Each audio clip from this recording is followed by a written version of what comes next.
Escalating levels of inmate on-guard violence, recurring lockdowns, and major job actions, such as the work stoppage guards staged last week at the Toronto South Detention Centre. It all paints a troubling picture of the state of corrections at one of the province's most important facilities. Is it indicative of a wider crisis in the system or primarily a site-specific problem? Here to offer his perspective, Lee Chapelle, a former inmate, now president of Canadian Prison Consulting, Inc. Lee, it's good to have you back in that chair. Welcome back. Thank you, Steve. It's a pleasure to be here. Let's just start with a bit of a recap. Remind everybody what it is that you actually do. Following a long sentence that I've served, I founded Canadian Prison Consulting Incorporated, and we are a firm that is an advocacy reform-based firm. And what we're doing, initially the focus was on preparing people for prison who had not been there before. Our focus has shifted dramatically to preparing people for release while on bail and even prior to going in. So reintegrating into society in some respects.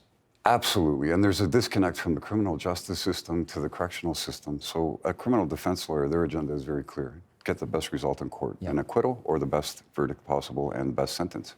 At that point, they have no information or insight to offer to those heading into incarceration for the first time.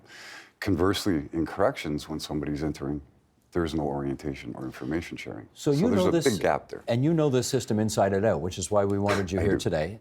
And I wonder if we could start by just having you describe for us your understanding of what transpired at Toronto South. Well, fairly straightforwardly, my understanding is, and I believe this is accurate, two inmates staged a fight among themselves. And two correctional officers went to break the fight up, and it was staged, and they were... It was a fake fight. Apparently, designed to lure them in. Yes, correct. And at which point, upwards of 30 men on the range, and that's roughly what's held on each range, then it began attacking the correctional officers, and more correctional officers came to assist, and this turned into a bit of a brawl. A melee. And what were the kinds of injuries that were sustained after all that? I haven't had a release on that. I know certainly that Mr. Thomas, the OPSU union head, has indicated that they were brought to hospital, and I don't know to the extent of their injuries. No deaths? No, gosh, no, thankfully. What was the response by the institution after this happened?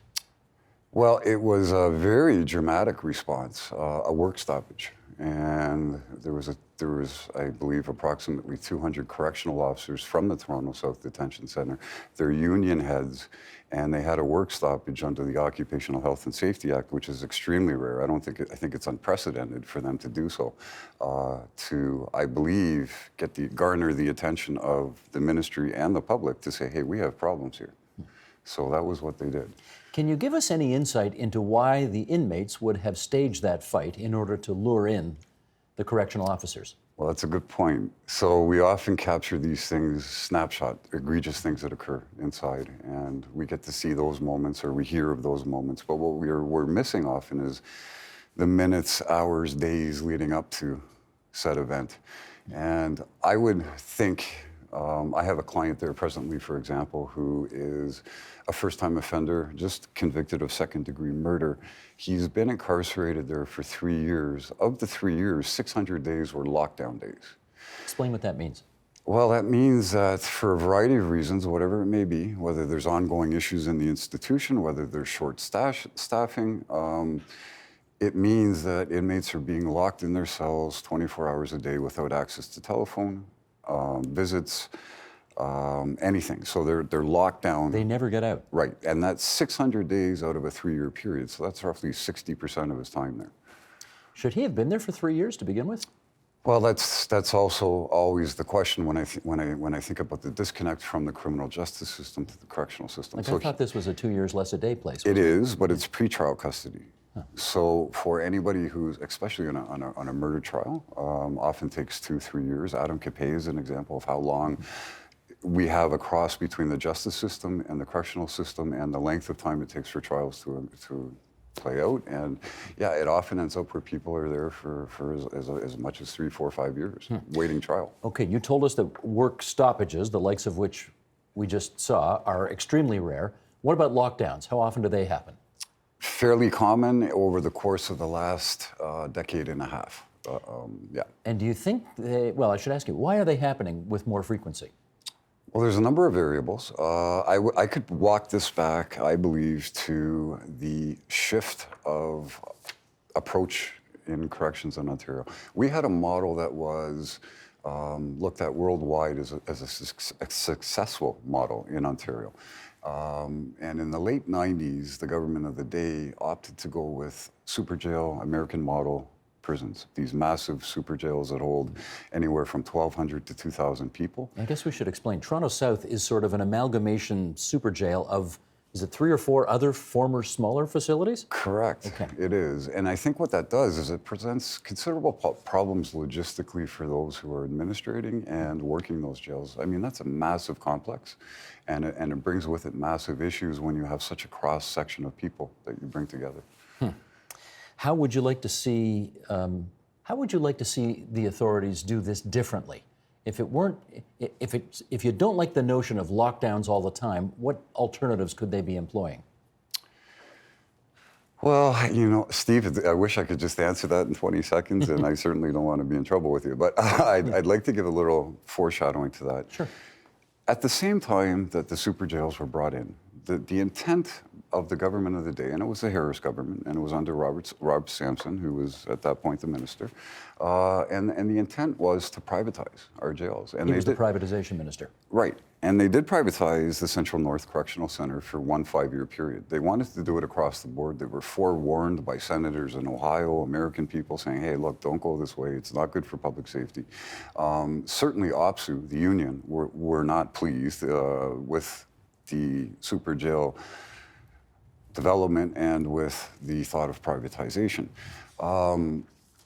At the same time, forensic health facilities were closed. So we had a number of things that resulted in a perfect storm, and corrections became a catch-all. One of the intents of the super jails, beyond centralizing and closing many other ones, was to reduce staff. They believed this would be a cost-saving measure. So if we walk it all the way back to there, this is where things really became troublesome between the employer and the frontline correctional officers. So one of the reasons why lockdowns are happening more often is that, in your view, there is inadequate staff there to deal with the prison population size.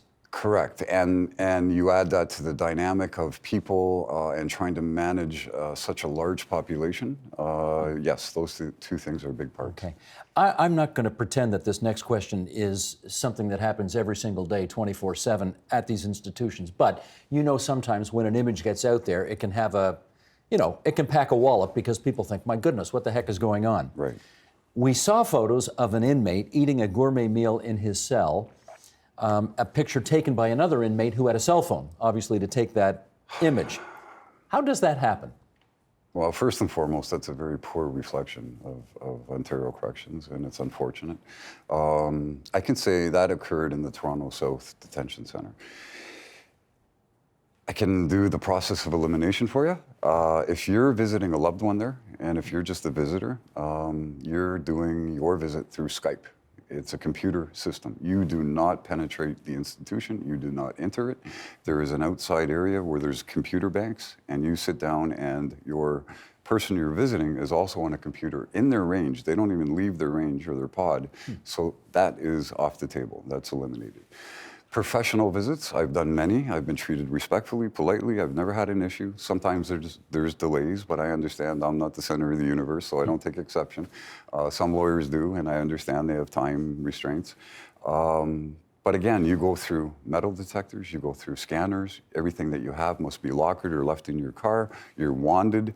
It's a very thorough process. So it didn't come in from outside, obviously. So by process of elimination, that leaves only people who have unfettered access, and that would essentially be somebody who works there. And again, I don't want to say by any means that this is reflective of the majority of correctional officers. It is not. I would venture to say that the majority of correctional officers, when something like this comes to light, are very upset because it makes their work conditions unsafe, and it's not good for them either. But the inference I'm drawing is that some unscrupulous corrections officer somehow snuck this into a an inmate. Right, and that's not unprecedented through the history of time. This is not, I mean, if we were to look at this, if anybody were, every year there's an arrest or two of correctional officers. It's not uncommon, it happens, it's a very small percentage, but yes, that does play a role. And I do want to make sure I understood. You explained how you do have access to this facility. Yeah. Not necessarily smooth sailing every time, but it's pretty good.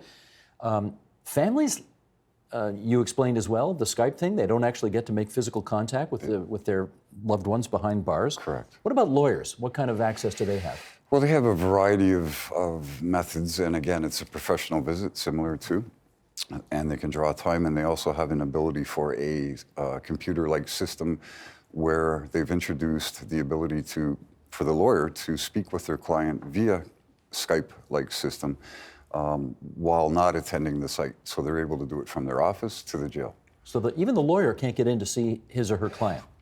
I would just say it's probably another result of the population number and the size of the prison. So to accommodate, I mean, you have 1,200 people in there. To accommodate 1,200 counsel, you have to book in advance. You have to, I mean, so there's a limited amount of spacing there. It's tricky. Got it. Yeah. I want to play a clip, if I can, here, Lee. We had the former prison watchdog, Howard Sapers, on the program not too long ago, and we were talking about the issue of inmate on-staff violence at Toronto South. Let's just play you what he had to say, and then we'll come back and chat, okay? Yeah. Sheldon, if you would, the clip. It's a complex place to operate. That said, it also has a huge proportion of staff that have been employed for less than 2 years. So you have this very complex, large facility being operated by some inexperienced people. That provides challenges. There's some new models of programs and security and how things are operated, so there's a learning curve there. Even though it's now 5 years, 6 years old, you still had to bring together the staff and the cultures from other institutions. And that needs to be carefully managed, and I think many people would agree it wasn't carefully managed in this case. You know, there's a million demands on the provincial treasury, right? I mean, parents of autistic kids want more money for their situation. Hospitals want more money for theirs. Anyway, the list is endless. Right. I'm sure there's a consensus that more prison guards, more correctional officers at this facility would improve things. But what's the likelihood of that happening, given where we're at? Well, Howard just touched upon something I think that's important. If we were to use the federal system by comparison, they have staff college training. It's fairly in-depth. There's a lengthy process. There's months of training. Ontario Provincial Corrections, it's minimal training. I'm in support of the union's wish, and I believe what will improve our system, to have more training provided to correctional officers. From my understanding, at times it's as minimal as 2 weeks of training. So if you were to just walk in, get a job, you'd have 2 weeks of training, now you're right on the front lines. What should it be? Well, I think minimally it should be a couple months. I think a lot of things need to be taken into consideration, de-escalation skills, certainly just some awareness and training as to what they're about to be entering into, the dynamics of. It's a tough setting, and it's a very difficult setting to work in. I just think there should be more tools available too. There's so many people that are activists and lobby for inmate rights, and they're correct. And I would say this is true on both sides of the bars. I think we're lacking right across the board. And the political will has not been existent no matter what the party. I would say the long term of the provincial Liberals didn't realize the extent of the ramifications of these super jails. And so when the demands were coming and the frustrations from the front line were being put forth, you're right. There's so many things that are more pressing. Well, I mean, here's the reality. You've got a finite amount of money there. You know, if you've got $1 billion burning a hole in your pocket, you're going to give it to health and education or prisons? Understood, but I would make the point that this is about public safety, right? And that I know it's not a pretty subject, and I also understand, hey, this is not about poor inmates, soft on crime, any of those things. It's about having an effective system that promotes. We all have a vested interest in corrections, and I'd like to see stakeholders and the public have more involvement through the ministry. I'd like to see there'd be more communication, and I'd love to see more communication in the ability to understand how do we make this work, as opposed to having terrible story after terrible story surface, and otherwise we don't talk about it. But it sounds like you're saying the big mistake was made several years ago when the decision was made to go from several smaller institutions to one giant one. It plays a big role in many ways. But that's where we are now. We are, yeah. And it brings a lot across reference of people, urban, rural, conflicting. I mean, there's so many ripple effects to that. If you're from Peterborough, Lindsay, Coburg, all the little towns that used to have jails, you would come to have some familiarity with the guards that were there, correctional officers that were there. Smaller groups of people, easier to maintain. You don't have this. So corrections always is the university of crime. If you want a network, if you're going in and you have no criminal connections, we're better to make them. And we're putting so many people together, so many crosses, that it's causing a real challenge in compatibility, in just keeping things together. And also, which is a very rare event, this recent event in Toronto South, it's unprecedented. I've never seen or heard of anything like that, a staged fight to be able to attack correctional officers. Which is why we knew you'd have to be the guy to come in here and explain it all to us. So we're really grateful you spared so much time for us tonight here at TVO. That's Lee Chapelle, President, Canadian Prison Consulting, Inc. Thanks, Lee. Thank you, sir.